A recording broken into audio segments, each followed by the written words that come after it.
नमस्कार, मैं डॉक्टर कंचन शुक्ला अपनी स्वरचित कहानियों और कविताओं के चैनल आत्ममंथन में आज आपके सामने अपनी एक स्वरचित कविता लेकर के हाजिर हुई हूँ। कविता का शीर्षक है यशोधरा का प्रश्न महात्मा बुद्ध से। ये हम सभी जानते हैं कि महात्मा बुद्ध जी ज्ञान प्राप्ति के लिए अपनी पत्नी और अपने बच्चे को रात के अंधेरे में सोता छोड़कर चले गए थे और उसके बाद जब उन्हें ज्ञान की प्राप्ति हो गई थी तो 12 वर्षों के बाद पुनः अपने घर लौटे थे और उनका सामना अपनी पत्नी यशोधरा से हुआ था। इन 12 वर्षों में यशोधरा के मन में जो दर्द, जो भावनाएं या जो व्यथा रही, क्योंकि उनका पति उन्हें बिना बताए घर छोड़कर चला गया था। एक औरत के लिए ये चीज़ें बहुत कष्टकारी होती हैं और यशोधरा के लिए भी रही होंगी। इस पर मैथिली शरण गुप्त जी ने महाकाव्य लिखा है, सखी वो मुझसे कह कर जाते। इसी कविता को पढ़ने के बाद मैंने भी एक छोटी सी कोशिश की है कि इन 12 वर्षों में यशोधरा के मन में जो भी व्यथा थी, जो दर्द था, जो अंदर के उद्गार थे, जब उन्होंने अपने पति को अपने सामने देखा तो उनसे ज़रूर पूछा होगा। यह हर स्त्री करेगी जिसका पति बिना बताए उसे छोड़कर 12 वर्षों के लिए चला गया हो और जब लौट कर आए तो एक सन्यासी के रूप में आए। तो पत्नी को ये अधिकार है और उसे पूछना भी चाहिए कि उसने ऐसा क्यों किया। जब वो गया तो उसने उनसे कहा क्यों नहीं, और अब जब लौट के आए हैं तो किस रूप में हैं। इन्हीं बातों को मैंने अपनी इस कविता में उकेरने की कोशिश की है कि जब महात्मा बुद्ध 12 वर्षों बाद यशोधरा से मिलते हैं तो यशोधरा उनसे कुछ प्रश्न करती हैं। उसका उत्तर तो उन्हें नहीं मिलता, लेकिन वो प्रश्न करती हैं। वो क्या प्रश्न करती हैं, इसी को मैंने कविता का रूप देने की कोशिश की है। ये मेरे मन की भावना है, उन्होंने ऐसा किया होगा, मैंने ऐसा सोचा है, क्योंकि हर स्त्री यही करेगी। मैंने यशोधरा को एक आम स्त्री के स्थान पर रख करके इस कविता की रचना की है। तो चलिए सुनते हैं मेरी कविता यशोधरा का प्रश्न महात्मा बुद्ध से। हे आर्यपुत्र, हे ज्ञानपुंज, हे आर्यपुत्र, हे ज्ञानपुंज, यह प्रश्न हमारा है तुमसे। हे आर्यपुत्र, हे ज्ञानपुंज, यह प्रश्न हमारा है तुमसे। जब ज्ञानी बनकर ज्ञान बांटना लक्ष्य यही है मालूम था, जब ज्ञानी बनकर ज्ञान बांटना लक्ष्य यही है मालूम था, तो गठबंधन का बंधन क्यों लेना तुमने स्वीकार किया।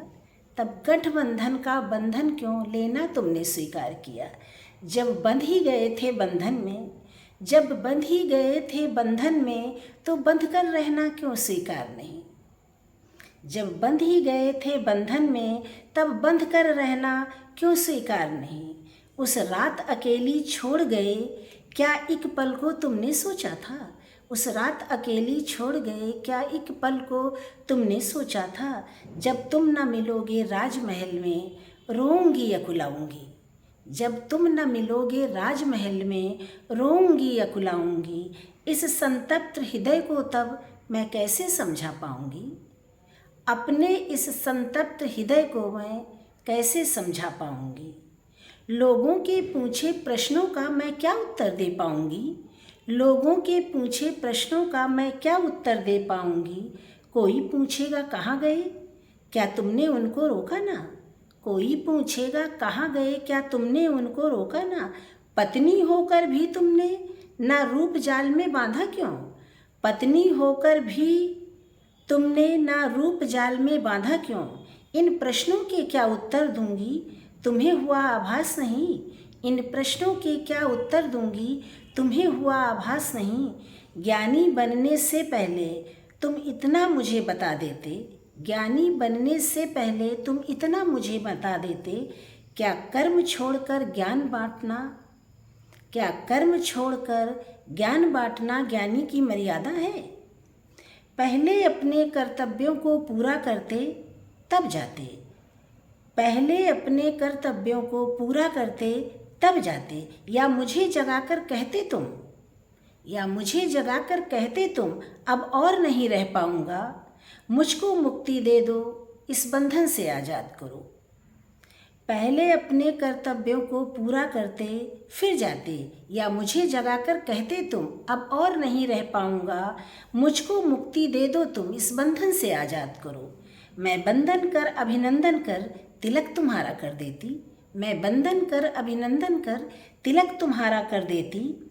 छत्राणी थी मैं कैसे अपने कर्तव्य मार्ग से हट जाती, मैं छत्राणी थी कैसे अपने कर्तव्य मार्ग से हट जाती। जो क्रिंच चुभी है सीने में, जो क्रिंच चुभी है सीने में, उसकी पीड़ा कुछ कम हो जाती। मैं प्रश्न पूछती खुद से ही और स्वयं को उत्तर दे पाती। जो क्रिंच चुभी है सीने में, उसकी पीड़ा कुछ कम हो जाती। मैं प्रश्न पूछती खुद से ही और स्वयं को उत्तर दे पाती। मैंने भेजा था तुमको ज्ञान बांटने इस दुनिया को, मैंने भेजा था तुमको ज्ञान बांटने इस दुनिया को। इतना सम्मानित कर जाते पत्नी थी कोई शत्रु नहीं, इतना सम्मानित कर जाते पत्नी थी कोई शत्रु नहीं। यह प्रश्न हमारा तुमसे है, इसका उत्तर देना होगा। यह प्रश्न हमारा तुमसे है, इसका उत्तर देना होगा। अब आए हो ज्ञानी बनकर मेरे प्रश्नों का उत्तर दो, अब आए हो ज्ञानी बनकर मेरे प्रश्नों का उत्तर दो। पत्नी यदि अर्धांगिनी है, पत्नी यदि अर्धांगिनी है तो बिना बताए त्यागा क्यों? क्या नारी का अस्तित्व नहीं, जब मन चाहे उपयोग करो। क्या नारी का अस्तित्व नहीं, जब मन चाहे उपयोग करो। उसकी इच्छा का मान नहीं सम्मान नहीं, उसकी इच्छा का मान नहीं सम्मान नहीं। क्या जड़ है वो, उसके शरीर में प्राण नहीं, क्या जड़ है वो, उसके शरीर में प्राण नहीं। इन प्रश्नों के उत्तर दे दो, मैं ज्ञान तुम्हारा मानूंगी। इन प्रश्नों के उत्तर दे दो, मैं ज्ञान तुम्हारा मानूंगी। ज्ञानी बनकर फिरते हो, कुछ ज्ञान हमें भी दे दो तुम। ज्ञानी बनकर फिरते हो, कुछ ज्ञान हमें भी दे दो तुम। नारी का कर्तव्य है क्या, इसको मुझे बता दो तुम। नारी का कर्तव्य है क्या, इसको मुझे बता दो तुम। हे आर्यपुत्र हे धर्मपुंज, हे आर्यपुत्र हे धर्मपुंज। यह प्रश्न हमारा तुमसे है। ले जाओ अपने पुत्र को भी, ले जाओ अपने पुत्र को भी, अब करती हूँ मैं मुक्त तुम्हें। ले जाओ अपने पुत्र को भी, अब करती हूँ मैं मुक्त तुम्हें। इन प्रश्नों के उत्तर लेने फिर आऊँगी, फिर आऊँगी। ये थी मेरी कविता यशोधरा का प्रश्न महात्मा बुद्ध से।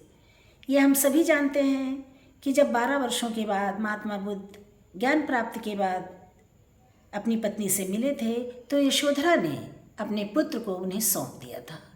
इसका उल्लेख भी मैंने इस कविता में किया है और इसका चित्र भी अजंता की गुफा नंबर 17 में मिलता है। इस कविता में मैंने अपनी तरफ से यशोधरा के मन की व्यथा, उसके दर्द को, उसके आक्रोश को जो उसके मन में था, उसको उकेरने की कोशिश की है। जब वो अपने पति से 12 वर्षों के बाद मिलती है तो उनसे जो प्रश्न करती है, मैंने इस कविता में लिखने की एक छोटी सी कोशिश की है। मुझे विश्वास है आप लोगों को ये मेरी कविता पसंद आएगी। अगर आप लोगों को मेरी कविता पसंद आए तो इसे समीक्षा करके ज़रूर बताइएगा कि आपको कविता कैसे लगी, और मेरे चैनल को लाइक कीजिएगा, सब्सक्राइब कीजिएगा और शेयर भी कीजिएगा। कल फिर मिलते हैं एक नई रचना के साथ। आप सभी का दिन मंगलमय हो। नमस्कार, धन्यवाद।